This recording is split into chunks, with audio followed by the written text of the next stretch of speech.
Kelompok kami akan mempresentasikan materi mengenai metode penelitian dan pengembangan. Perkenalkan, nama saya Artika Desari sebagai moderator. Perkenalkan, nama saya Katrina Yanastopo, saya sebagai penyaji. Perkenalkan, nama saya Novita Kristina Siregar. Perkenalkan, nama saya Kristina dan saya Rosina Bahatu. Baiklah, yang pertama akan dibacakan oleh Katrina.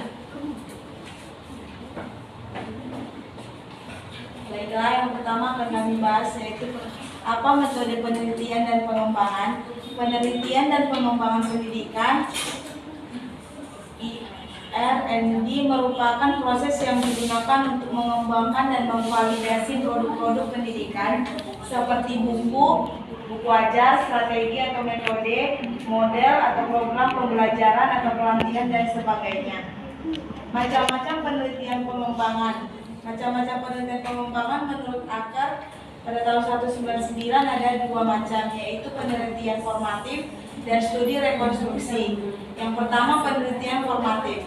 Penelitian formatif adalah proses penelitian yang berupaya untuk mengembangkan secara lebih rinci dan mendetail terhadap apa yang hendak diteliti. Penelitian formatif juga termasuk dalam bentuk evaluasi belajar sekaligus memaksimalkan mutu berdasarkan prinsip-prinsip rancangan penelitian yang hendak diangkat. Yang kedua, studi rekonstruksi. Sementara yang dimaksud dengan studi rekonstruksi adalah upaya untuk menganalisa penelitian yang diangkat, bisa berbentuk proses pengembangan ataupun intervensi pengembangan. Selanjutnya akan dibacakan oleh Novita.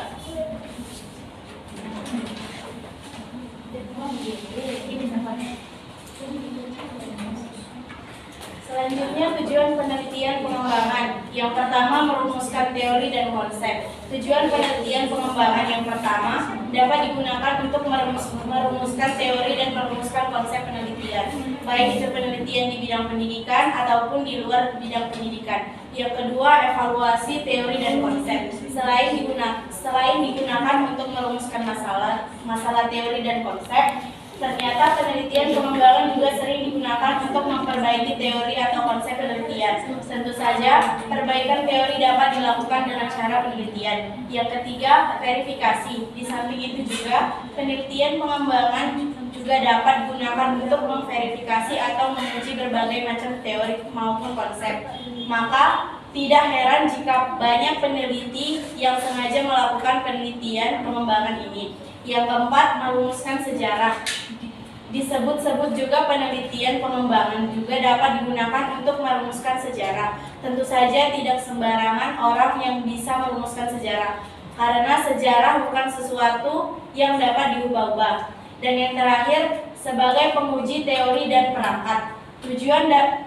Tujuan paling utama yang sering Anda temukan adalah sebagai penguji teori dan sekaligus sebagai perangkat. Jadi, semisalnya Anda menemukan teori dari peneliti lain, kemudian Anda meragukan kesimpulan peneliti lain, Anda ingin menguji ulang teorinya, maka Anda sudah melakukan penelitian pengembangan. Selanjutnya akan dibacakan oleh Agnes.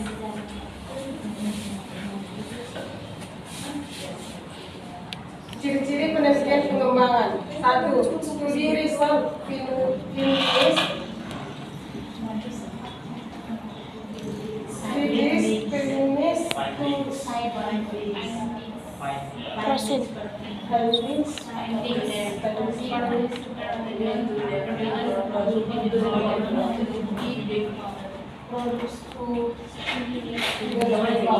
Jadi penelitian pengembangan dapat digunakan untuk menjadi studi penelitian awal yang bertujuan untuk mengembangkan sebuah produk atau untuk meneliti produk-produk tertentu.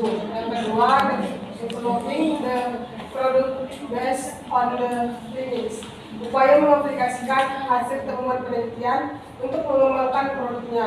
Berbicara tentang produk, bisa berbentuk produk dagang ataupun produk dalam ranah pendidikan dan masih banyak lagi. Yang ketiga, plans testing in the setting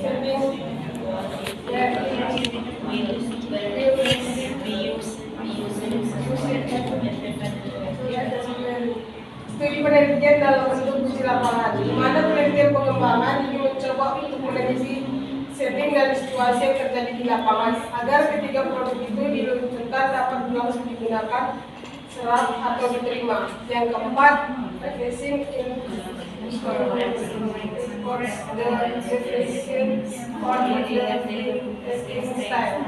Jadi penelitian lapangan di poin ini lebih tepatnya digunakan untuk mengetahui kelemahan uji lapangan. Jika ditemukan kelemahan dan kesalahan, maka perlu direvisi. Itulah beberapa ciri utama penelitian pengembangan. Dari beberapa ciri tersebut secara tidak langsung menunjukkan bahwa sebuah penelitian tepat ada struktur dan prosedur yang harus dipersiapkan terlebih dahulu. Selanjutnya akan dibacakan oleh Rosin.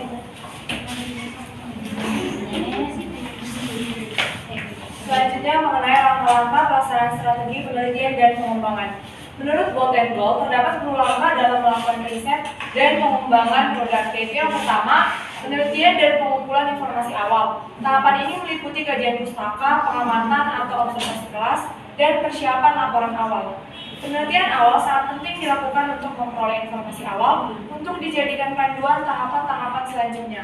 Yang kedua yaitu perencanaan. Langkah ini terdiri dari menyusun rencana riset, meliputi kemampuan-kemampuan yang diperlukan dalam pelaksanaan riset, rumusan tujuan yang ingin dicapai dalam riset tersebut. Selain itu, desain langkah-langkah riset juga dilakukan dalam tahapan ini. Yang ketiga yaitu pengembangan format produk awal. Langkah ketiga adalah dengan mengembangkan format produk awal, perusahaan akan mencoba menciptakan rancangan produk. Yang keempat, uji coba lapangan awal. Tahapan selanjutnya adalah uji coba awal dengan melakukan pengujian terhadap desain produk. Uji coba awal ini sifatnya terbatas dan dilakukan dengan jumlah responden yang kecil sekitar 6-12 responden. Yang kelima yaitu merevisi hasil uji coba awal. Langkah kelima adalah dengan melakukan perbaikan dari hasil uji coba lapangan awal, tim R&D akan menyempurnakan kualitas produk dari masukan yang didapatkan saat uji coba awal. Yang keenam yaitu uji coba lapangan. Tahapan ini berkaitan dengan uji coba dengan skala yang lebih besar dari sebelumnya. Tahapan ini akan menguji apakah produk sudah memiliki kualitas yang baik dengan melibatkan 30-100 orang responden. Yang ketujuh yaitu revisi hasil uji coba lapangan. Dengan jumlah responden yang lebih banyak, tentu akan memberikan lebih banyak masukan daripada sebelumnya. Tim R&D bertugas untuk memantapkan kualitas produk supaya kualitasnya makin meningkat. Yang kedelapan yaitu uji kelayakan. Pengujian ini akan dilakukan dengan melibatkan jumlah responden yang banyak, yaitu sekitar 40-200 orang. Jumlah ini akan memberikan gambaran apakah produk tersebut akan disukai masyarakat atau tidak.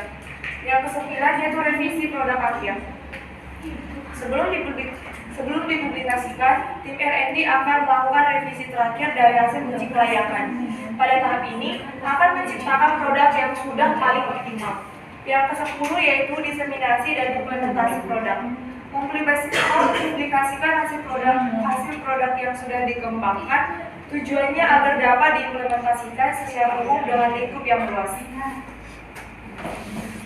Selanjutnya yaitu mengenai perbedaan penelitian konvensional dengan penelitian pengembangan. Yang pertama yaitu mengenai penelitian konvensional. Perbedaan pada penelitian konvensional terdapat 3 hal, yaitu yang pertama, tujuan dari penelitian konvensional lebih menekankan pada upaya menemukan pengetahuan baru sekaligus bertujuan sebagai problem solving. Jenis penelitian konvensional ini sering digunakan untuk mengkaji teori saja. Dari segi prosedur, penelitian konvensional bersifat linier. Yang kedua yaitu penelitian dan pengembangan. Sementara penelitian dan pengembangan memiliki perbedaan di 3 bidang sebagai berikut. Riset ini lebih cocok digunakan dan diterapkan untuk mengembangkan produk pendidikan. Setidaknya saat diterapkan lebih efektif dan adaptable. Sementara riset ini dilihat dari prosedur penelitian lebih bersifat siklis.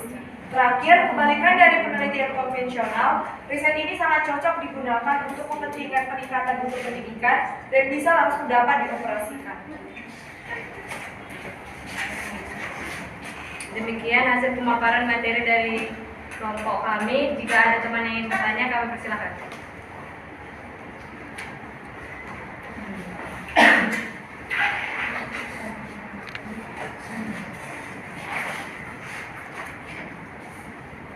Terima kasih kepada kelompok yang sudah presentasi.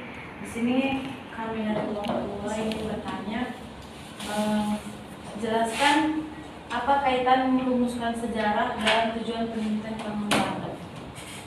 Apa kaitan?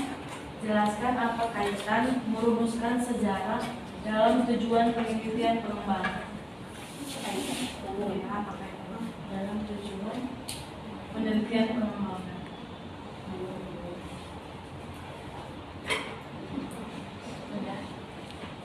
Terima kasih. Dari kelompok lain kami persilahkan.